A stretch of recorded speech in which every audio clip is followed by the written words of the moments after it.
నేను ఒకటే యావత్ తెలంగాణ రైతాంగానికి విజ్ఞప్తి ఏంటంటే రేవంత్ రెడ్డి మోసపు మాటలకు మారుపేరుగా నిలిచింది కాబట్టి అబద్ధాలే ఆయన జీవితం కాబట్టి ఆయన ఫిలాసఫీ కాబట్టి తెలంగాణ వ్యాప్తంగా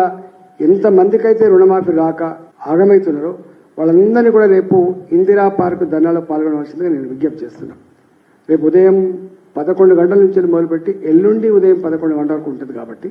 ఇవాళ ఇది 24 అవర్స్ దీక్ష కాబట్టి ఈ ప్రభుత్వం మెడలు వంచడానికి మేము మీ పక్షాన సిద్ధంగా ఉన్నాం కాబట్టి ఇది పార్టీల పరంగా కంటే కూడా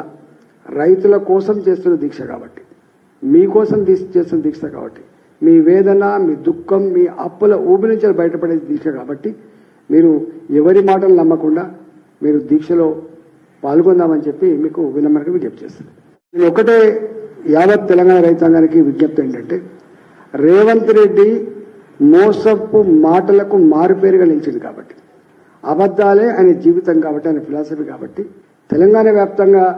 ఎంతమందికైతే రుణమాఫీ రాక ఆగమవుతున్నారో వాళ్ళందరినీ కూడా రేపు ఇందిరా పార్క్ ధర్నాలో పాల్గొనవలసిందిగా నేను విజ్ఞప్తి చేస్తున్నాను. రేపు ఉదయం 11 గంటల నుంచి మొదలుపెట్టి ఎల్లుండి ఉదయం 11 గంటల వరకు ఉంటుంది కాబట్టి ఇవాళ ఇది 24 అవర్స్ దీక్ష కాబట్టి ఈ ప్రభుత్వం మెడలు వంచడానికి మేము మీ పక్షాన సిద్ధంగా ఉన్నాం కాబట్టి ఇది పార్టీల పరంగా కంటే కూడా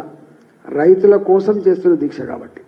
మీకోసం చేస్తున్న దీక్ష కాబట్టి మీ వేదన మీ దుఃఖం మీ అప్పుల ఊబి నుంచి బయటపడే దీక్ష కాబట్టి మీరు ఎవరి మాటలు నమ్మకుండా మీరు దీక్షలో పాల్గొందామని చెప్పి మీకు వినమ్రంగా విజ్ఞప్తి చేస్తున్నాను.